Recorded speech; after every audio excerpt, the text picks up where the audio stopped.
Perfect. Welcome back, everyone. I'm JJ Zelensky here at Lakehouse Studios, and it's another podcast episode of Making Waves.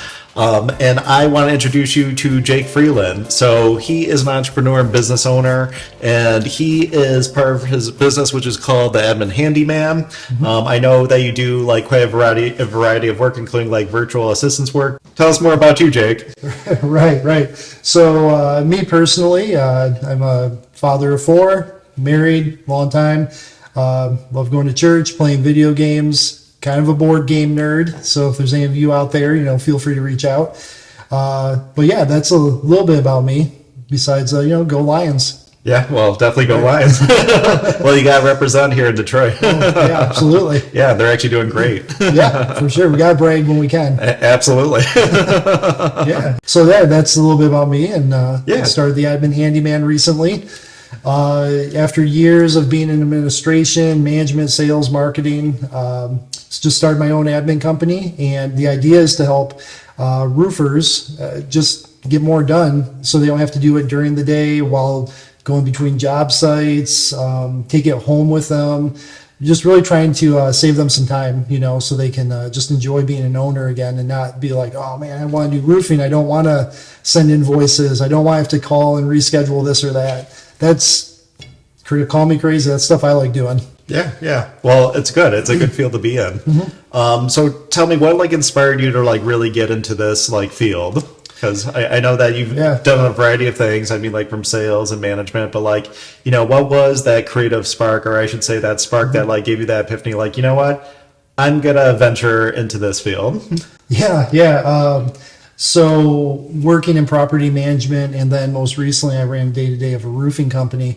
And, just seeing a lot of subcontractors, a lot of home service businesses, guys and gals we loved working with. Being on my end of it, as the administrator, believe it or not, I wanted to pay the bills. I don't like having those sitting on the desk. You don't like having those holding up the accounts and, throwing everything out of balance on, our perspective. Of course. And, for whatever reason, there's just a lot of, like I said, guys and gals do great work. They just couldn't get me an invoice quick enough.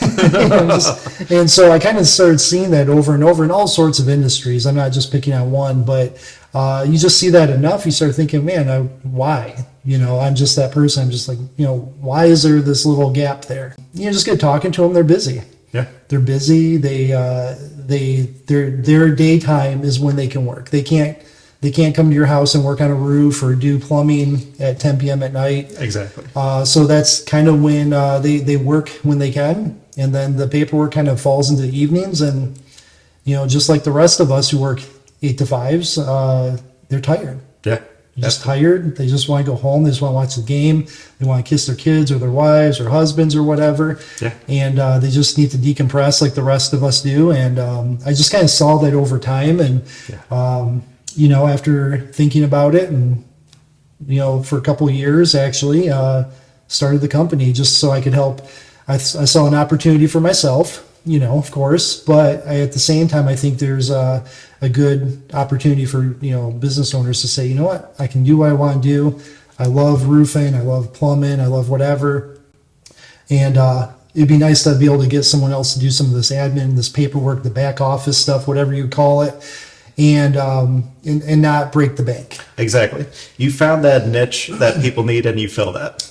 Yeah, and that's a great way. Yeah, exactly. Yeah, the pricing is there to be fair. I never want to be a millionaire while putting other people in poverty. That's not my goal. Exactly. The idea is really just to help people, just continue their business, continue what they love doing. Because I know what it costs to get a good admin. We all see the same labor pains. As a small business owner myself now, it's kind of weird saying that. Yeah. But honestly, my first hire is going to probably be an admin. Yeah. To help take things off my plate because I'm doing everything myself. Just trying to find that little niche there, and I zeroed in on roofers because that's what I've been doing the last couple of years. Yeah. Like I said, did the day-to-day for someone, and great experiences. Helped grow the company financially, helped train people, optimize the workflows, the processes, put a lot of things in place, and ultimately just worked side by side with that owner. Just gave him that sounding board, someone to implement. He was kind of the visionary. I stepped in and kind of helped get it out of his head and get it going the way he was, envisioning it. Well, that's cool how you came to this niche, and just like I will say, I appreciate anyone who's trying to be an entrepreneur, try and build their business, and where you could see the vision and just how much hard work and just like the effort that goes into it. But you know what? It always pays off. So I'm happy to see that and see the growth you've been doing. So that's awesome. Yeah, absolutely. Thank you. Yeah. And also, really quick, I like to always get food to help us bond. So I got us a BLT today. Beautiful. Because being entrepreneurs, we definitely work up an appetite. So, and to me, food is also that one thing that we could bond over that kind of unifies a lot of people. So that's why I wanted to bring us a BLT today. Perfect. Yeah. So So I might have a bite really quick. I don't know about you, but all right, I'll go in. I mean, bacon and bread. Yeah. I mean, I love bacon. So bacon on anything is just phenomenal. So BLT is definitely. Yeah, that was a very good choice. Thank you. Yeah. You're Appreciate welcome. it. Yeah. Could eat these almost every day. Yeah, same here. In college, believe it or not, I actually used to get these all the time. I don't know why. I was just like obsessed with BLTs. It was always my go-to. So this kind of brings back some fond memories. But while we're chewing and just bonding a little bit more, just knowing a little bit about your industry, and I know that you're kind of newer to just like starting up your business. What are some of the like challenges you've seen just like starting up your business as well as just like in your field? The biggest thing for me was going from corporate America. I worked at a very large property management company for almost 8 years. And then even though I went to a smaller company, it was very structured. Going for me personally, there was just a lot of structure in the 8 to 5, right? Or the 7 to 5, whatever it was. There's just a lot of structure there. So I can tell you my first month of just not reporting in, not telling someone where I was, not being accountable to anyone except myself. I just felt like I was flapping in the wind that first month. It just happened to be January as well, so it was winter. But going from a very structured adult life to having to create my own structure was very it wasn't bad. It was just a lot harder than I thought. I was surprised how hard it was going from being accountable with someone, and then all of a sudden not. All of a sudden keeping on myself, keeping on that. And, it clicked in pretty quickly, just little bits, this and then that. But that was definitely the hardest thing. And then realizing I'm doing everything. I knew I was going to do everything. But when you're sitting there thinking, shoot, I'm used to delegating. It's like there's no one to delegate to all of a sudden. And then that was like, whoa, I got to do all this. Exactly. So there was definitely some things that may kind of sound silly to some people watching or listening. But it's one of those things that I wouldn't trade it in. It's been an amazing experience. It's been a lot of fun. It's been a challenge. I like to think I thrive on those challenges. I kind of like running in, and so that has been amazing for me. But those are probably the hardest things: the structure, just going away, and then just getting myself going every day. Absolutely.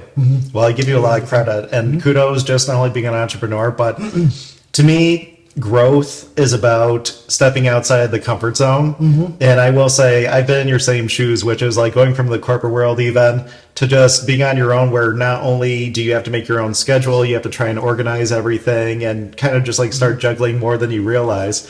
But you know what, Jake, I will give it to you that you are a very smart, capable, and wise man. And like I've just seen just like even the growth of the past few months with your company. So yeah, I appreciate it. I'm happy to see all this growth and like the continued success that you have.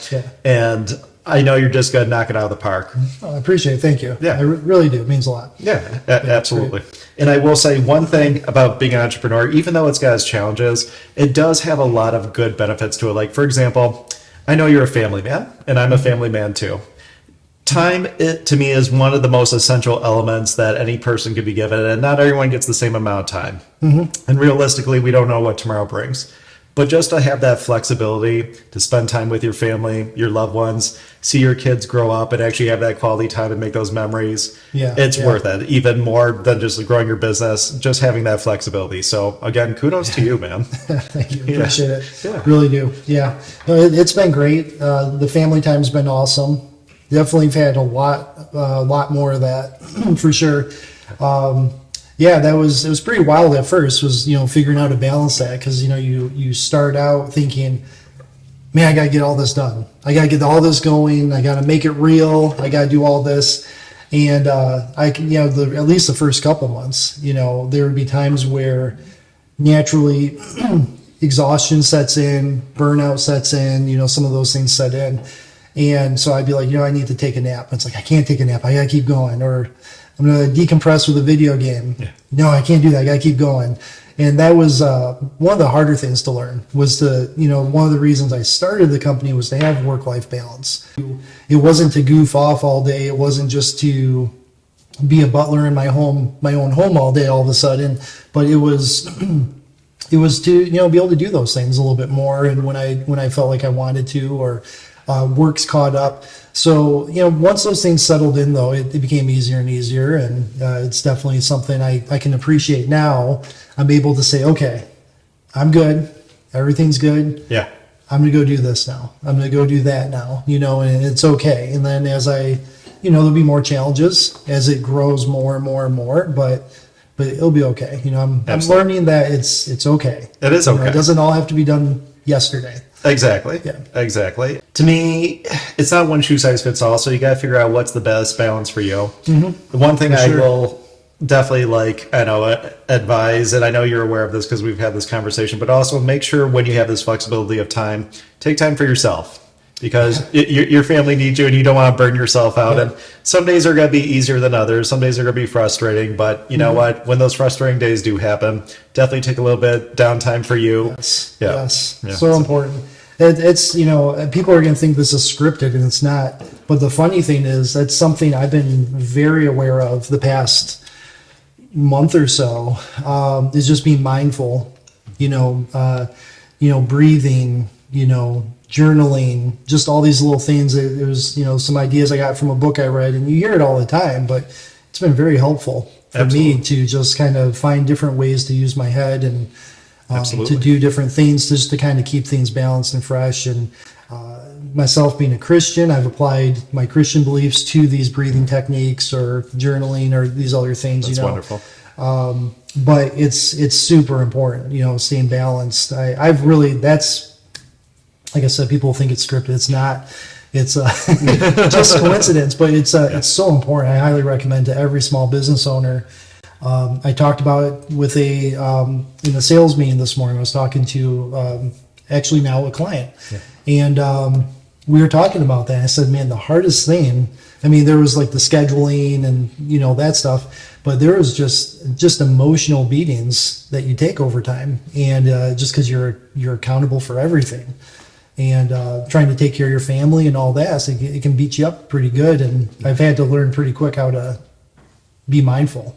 Absolutely. Be thoughtful. And I'll give a shout out to a lady named Brenda, and she's in this class that we're in, this new business class. Yes. And she's great. She's a mindfulness instructor. And so really being able to pick her brain and listen to her speak and what she does. And, it's been very helpful. That's awesome. Through this process, because it's so important to stay sane. There's so many keywords and cliches, but man, when you're in it, if anyone's out there about to take the plunge, I would say there's a tactical part of, getting your LLC, getting your business going, doing the day-to-day work, but there's this unknown thing that I think a lot of us probably didn't know going in, is just the, trying to stay balanced and how to, not freak out over things, and, how to just remain calm and, all that. So it's definitely important. Absolutely. It's 100% important. And I think that's the thing too, is also part of society. I don't know if it's something that's learned, but I don't know, to me, society over the years, I know it's they want you to be workaholic. So maybe it's just like the generations before me kind of like pressured me to be like a workaholic. So Yeah. I will say, being an entrepreneur, when I first started off, I got stuck in that loop of just like working constantly, and I was burning myself out, and I didn't realize it till my wife brought up to me, which is just like, you're working Monday through Sunday, and even in the evenings on Sunday, you need to give yourself a break. Like, when's the last time you just took a day off? When's the last time that you just stepped away from work? I'm like, well, I can't, because like, what if something happens? But then I realized, you know what, this is definitely not healthy. She brings up a very valid point. And I see it too with a bunch of entrepreneurs, because you want to succeed and you're scared that something might happen, but realistically, it's okay. It's okay. And that's the point of having that balance. Yeah. So, and yeah, you got to figure it out. And I know there's not a perfect balance, but you know, do what's best for you. Right. Yeah. So many things can come up in it, but yeah, it's super important to just remain balanced like that. And it was one of those things where there were times where I was working, it was almost just busy work even. Yeah. You know, I just felt like I had to keep going, and I was kind of looking over and during the day or in the evening, and just like, wasn't I supposed to get away from this by doing this? And I mean, by all means, I'm not saying doing a small business is just automatically like, you know, you're working 12 to 4 every day. Not at all. But, you know, the whole point was to be more flexible. And it was almost like I made myself more rigid because I was afraid. I had a lot of fear. And once I started letting go of that, that's when things started kind of calming down. Something I read in the book, or in a book, was, you know, it was how impatient I was with everything, like with my actions and my results. And that's how it was always like, just get it done, get it done, get it done. Yeah. You know, I've always thought, you know, just get these tasks done, because you never know if 20 more are right behind it. So just get those 3 done. Might be like, oh, I can do this later. But you never know when 20 more are about to just fall. And then 23 all of a sudden is way different than 3. Exactly. And that's how I've always looked at it. But this something I read was talking about being impatient with the action, which is good, but patient with the results. And I've been really focusing on that and just, you know, saying, okay, that's right. I did what I can. I've done everything I can. Now it's time to step away, take a breath. It's really no different than grinding at work. You get there, you're motivated. You sit down at 8, you're dialed in. All of a sudden it's noon. And then you're like, okay. I had to remind myself that's what I would do. And it'd just be like, all right, let's go. Time to go outside, go for a walk, you know, do this, do that. You know, same thing, you get to 5, you go home. Yeah. You know, sometimes you take it with you, depending on your role, but you still generally go home. And I had to remind myself to do that. You know, it's okay. I sat down, I just punched out a ton of work in 3 hours.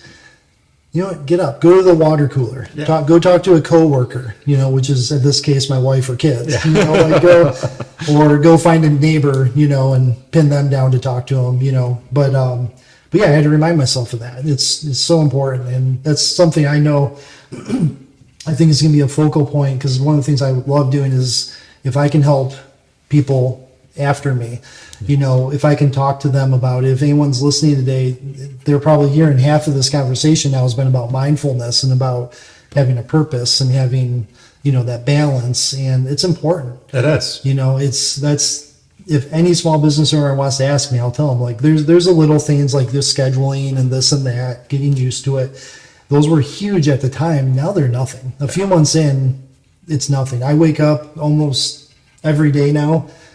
I have some things I do right away. I have some other things I do right away. Then I kind of walk away, recoup, do some other things. Like, I have a system now. I have a process, and that happens. Yeah. But it's just about not beating yourself up. Is the big thing I've learned is we're our biggest critics.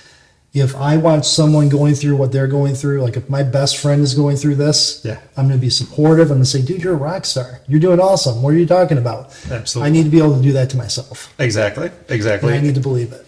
And you do. And that's the thing. And I will be a big advocate of this is I'm very harsh on myself. I used to beat myself up to even Courtney.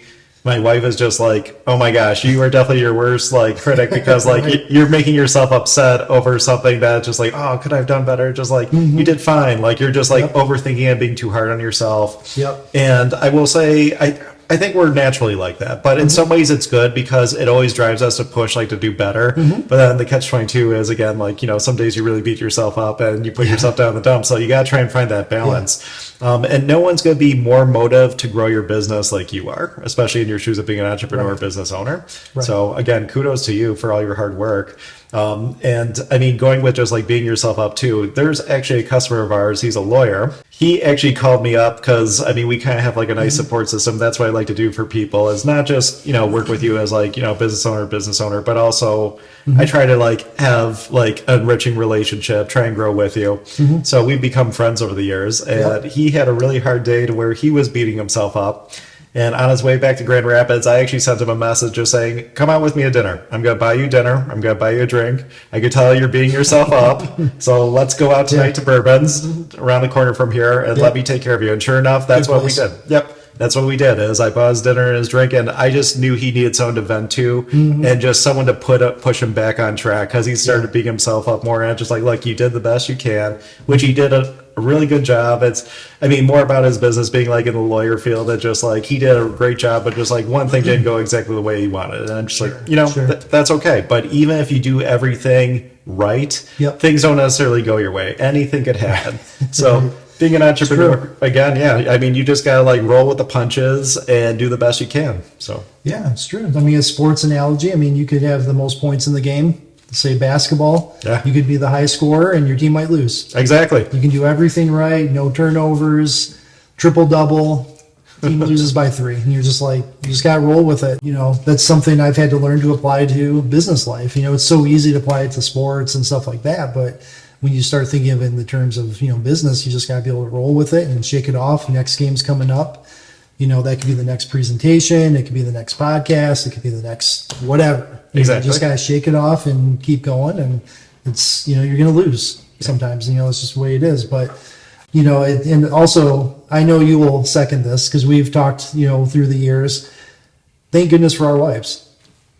100%. I mean, my gosh. So yeah, I mean, that's been a huge thing, for me, and having that sounding board. It, especially when she just has to listen to her only coworker now just cry all the time or whatever. Thank goodness for her. But yeah, so I do know that that's to kind of tie it back into roofing is if I can help smooth out some of those things for other people. I mean, I can't solve the personal stuff. I can't solve all the things they're mentally dealing with necessarily. That's not what I am. I'm not, like a mindfulness coach or, anything like that. Of course. They're skilled in those areas. But, just like you, I can be there and I can listen, I can help. But if I can take some of those pain points off people, I know that me personally, if you're able to just kind of delegate a little bit, it can just kind of calm me down, think, okay, that's getting done. You can kind of get recentered, refocused. And, same thing applies for my clients. It might not seem like a lot to me. I feel like I could handle invoices, subcontractors, customer updates. I feel like I could do that stuff all day long. You've heard me joke like this. When people call the roofing company, they hear a guy, they hear a deep voice and all that. They're like, oh, this and the flashing and this around my chimney. And I would always joke with them like, whoa. You got the administrator. I'm the indoor cat. They don't let me outside on your roof. Let me get you to the right person. My job is that, the invoicing, the updates, setting the table, making sure customers are updated, making sure they're not calling, making sure I'm doing everything I can to set the table so we're ahead of the customer. And, it's the likelihood of going sideways just dramatically goes down. If you have less jobs going sideways, you're generally happier. If customers are paying in full quicker, you're generally happier. You're getting 5-star reviews, which are stacking up for you. It makes it easier to get the sale, because people will say, yeah, I looked at Google and you've got 50, 100, 200, whatever it is. Yeah. You must be doing something right. Exactly. There's going to be a 1s and 2s peppered in there.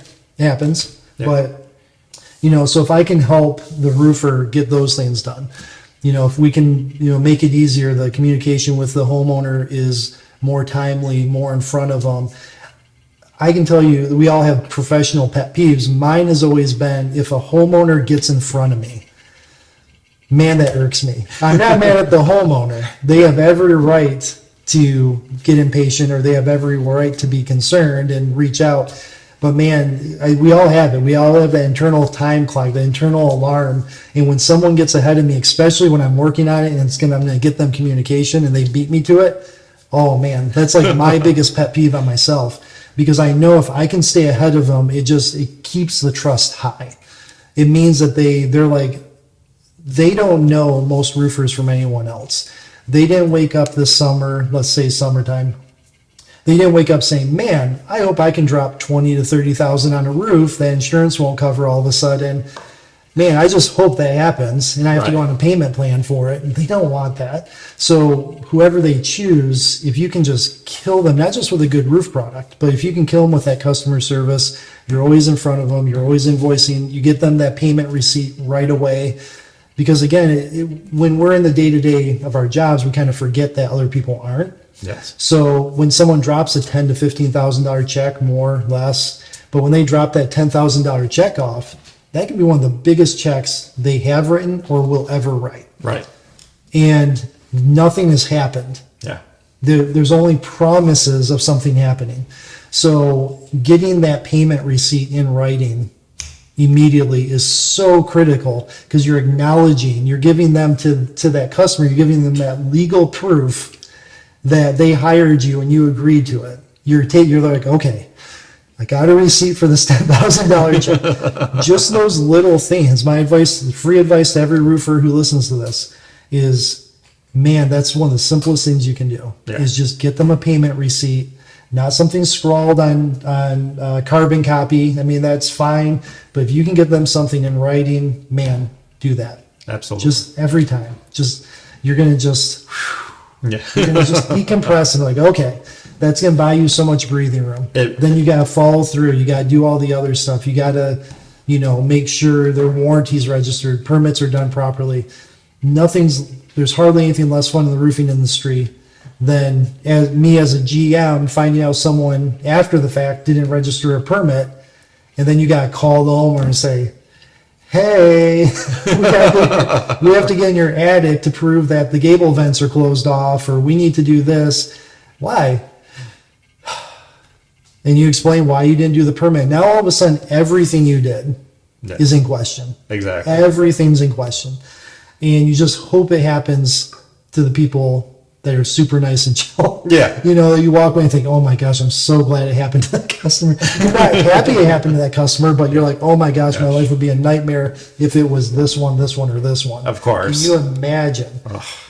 Just the simple things. And that's why, that's why we did so good where I was. That's why people are hiring me to help them, is to, get those things done, stay in front of the customer, keep them happy, keep them relaxed. As long as that information is hitting them when it should, they see that we're on top of it, because that admin game is almost as important as that roofing game. It is. When you put a roof on, it's super important, but making sure they trust that the roof went on right, because they don't know.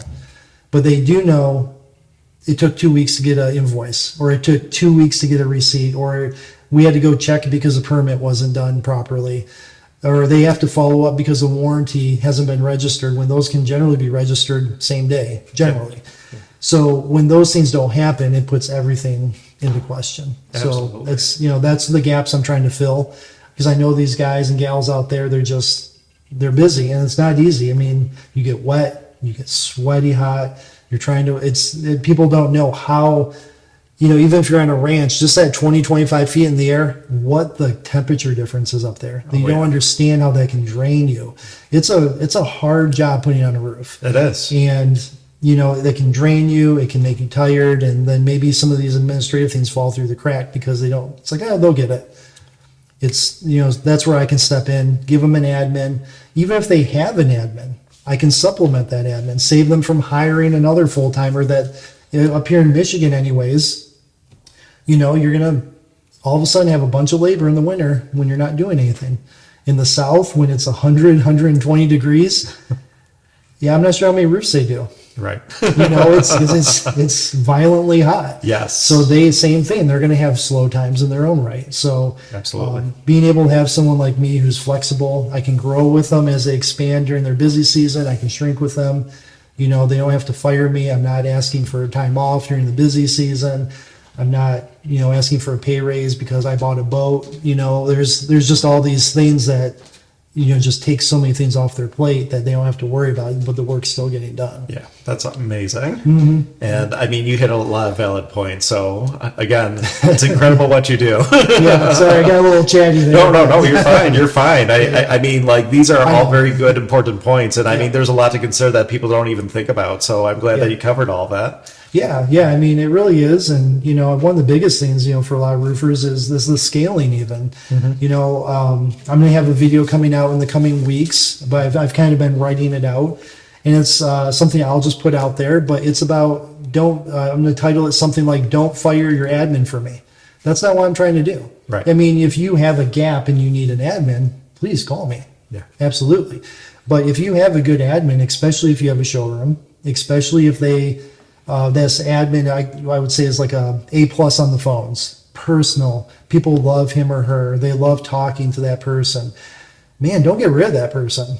But, if the invoicing, warranties, permits, all that stuff is kind of a lot for them, that's where I can fit in. Yeah.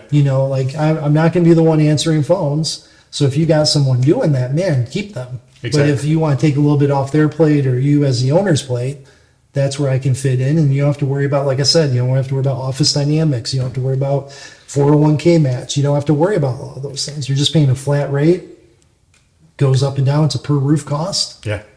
Boom. No contracts. Because I did that because I hate contracts. Yeah. I'm seeing that as an owner myself. I get all sorts of really cool calls and, sales stuff. And one of the hardest things for me as a new owner, I'm like, man, I can't commit to 12 months. I don't know if I'll like it in a month. Exactly. And the 14-day trial isn't really enough. If it works for those businesses out there, I'm not throwing shade or nothing. It's just a hard thing for me to bite off. Absolutely. So having no contracts was really important to me. So they know that, I'd rather them be able to tell people, I really liked it. It wasn't for me. I just need to control these things, or my admin wasn't doing anything all of a sudden. Okay. Yeah. Okay. No shade, no skin off my back.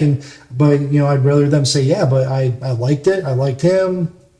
I would definitely recommend it. That's what I want. If you're not going to use me, I still want you to be able to refer me. I don't want you to have, reasons to tell people not to use me. Yeah.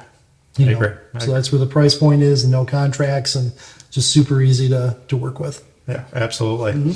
Well, all that's very valid and very enlightening too. And I'm the type too that I've been in that scenario. Just like, well, dealing with certain contracts is just like, sometimes, I mean, you're put in this tough place where it's just like, I mean, is it going to work out for like 12 months? Like, we're not sure. So I like having a little bit of flexibility. So yeah, I like that with you. Yeah, absolutely. And again, nothing wrong with companies that, use contracts and everything. Sometimes they're needed. Yeah.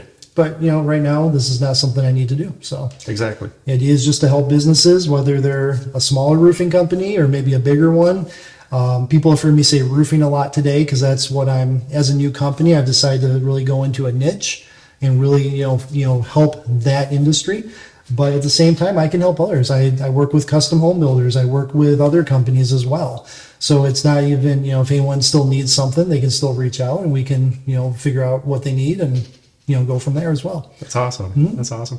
Well, Jake, I will say it's incredible what you do, and just seeing the growth of your business, and also learning more about your industry and just things I didn't even think about. So thank you for sharing. Yeah, absolutely. Now, one thing I thought about too is, I mean, how can I and other people find you? Like, what's the best way to get a hold of you and check you out? Well, currently the website is adminhandyman.com. Yep. You can Google that. It's easy enough. So the website's there. I'm also on Facebook. There's a company page there. You can find me on LinkedIn. Coming soon, X, YouTube, and Instagram. Ooh. Those are coming now that I'm starting to do videos and trying to do that. And just so everyone knows, that was a whole new thing too as a small business owner. Yeah. Never thought I'd be doing this, but it's a great way to get out there and show people I'm real. Especially because my service area is all the U.S. In Southeast Michigan, even other parts, the whole region, right? It's easy enough for me to meet people. But, if anyone out there, let's just pick on Texas, if they're like, okay, this looks neat, or they get a cold communication from me, they look at the website, this stuff, but I wanted to humanize it, right? Absolutely. So those things are coming. I want them to see that it's a real person. I'm not abroad. It's not a scam. It's really me sitting here doing these things and, trying to help out. Yeah, absolutely. And I like that. I know that you love helping people, and what you're doing is definitely built around that model. So good for you. Yeah, absolutely. And I will say one thing that definitely separates you is I'm glad you don't use like chatbots. It's actually authentically you. Yeah, because I get those all the time, and like you could tell. Also, like the chatbot emails I get, it's just like, "Hi, Craig, how are you doing?" I'm just like, well, first of all, my name's not Craig, so like, I mean, thank you for trying, but yeah. Yeah, I dealt with that recently. Actually, with something. Actually, a software I'm using. Yeah. It was kind of funny. Their pricing page just kept erroring out. Yeah. And I was like, man, what the heck, and so I use the chat, and because I'll date myself a little bit. I can probably date myself a lot of it if I really wanted to. But when you clicked on chat, it used to be a person, and then it slowly moved into what we call AI now. Before we would just probably say automated or whatever, computer or whatever. But this thing just couldn't get it right. I was like, can I please, speak to someone? Because I'm trying to actually look at your pricing page and I can't. Yeah. And it just could not figure it out. It's like, okay, well, please log in. I'm a prospect. I'm a lead. Like, I don't know what to tell. So I actually had a lot of people might just say, forget it, move on. I knew I was going to use it anyway. So I actually went to Facebook, private message them saying, just so you know, I took a screenshot of the error and sent it to them because to the helpful thing. I don't want to be a pain, I just like if they can fix that so the next person can do it. And someone reached out and said, thanks, we appreciate it. And, said, this is how you do it. I'm like, I actually signed up for the free version and, no worries. But yeah, having a real person is important because as much as automated things can help, I use automated things.